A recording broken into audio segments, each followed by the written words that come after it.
Hello everyone, our topic for today is about cleaning equipments. Housekeeping grade 7 and 8, Exploratory. The parts and functions of every cleaning equipment is presented in layout or design. The usual cleaning equipment are carpet shampoo machine, floor scrubber and polisher, high pressure washer, high pressure hose, housekeeping trolley, rotary floor machines, upholstery steam cleaner, step ladders, vacuum cleaner, wet extractors, and wet vacuums. Floor polisher and vacuum cleaner are the most common cleaning equipment. The common part of floor polisher are from top to bottom are operation control, handle tube, power cord, transport wheels, all metal housing, and pad diameter.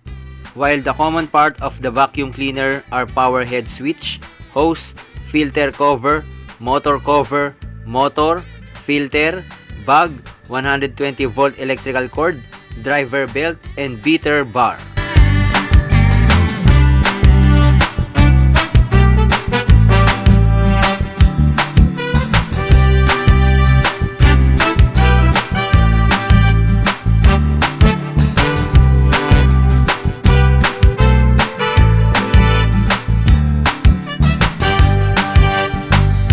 Carpet shampoo machine can remove stains.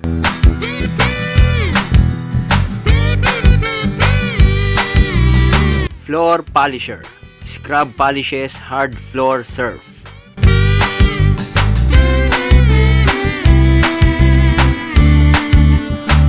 High pressured hose water spray that can remove heavy dirt.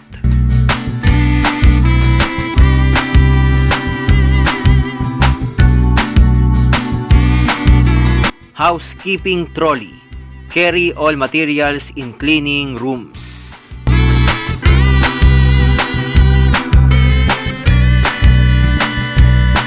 Rotary floor machine multipurpose cleaner of carpets or floors.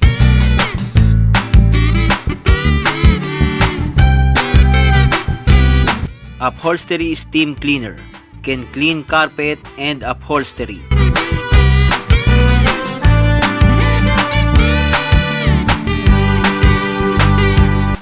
Step ladders to reach and clean high and upper areas.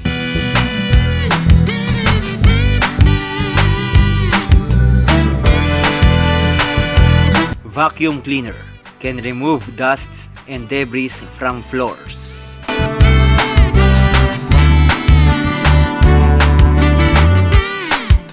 Wet extractor suctions that suck water from surfaces.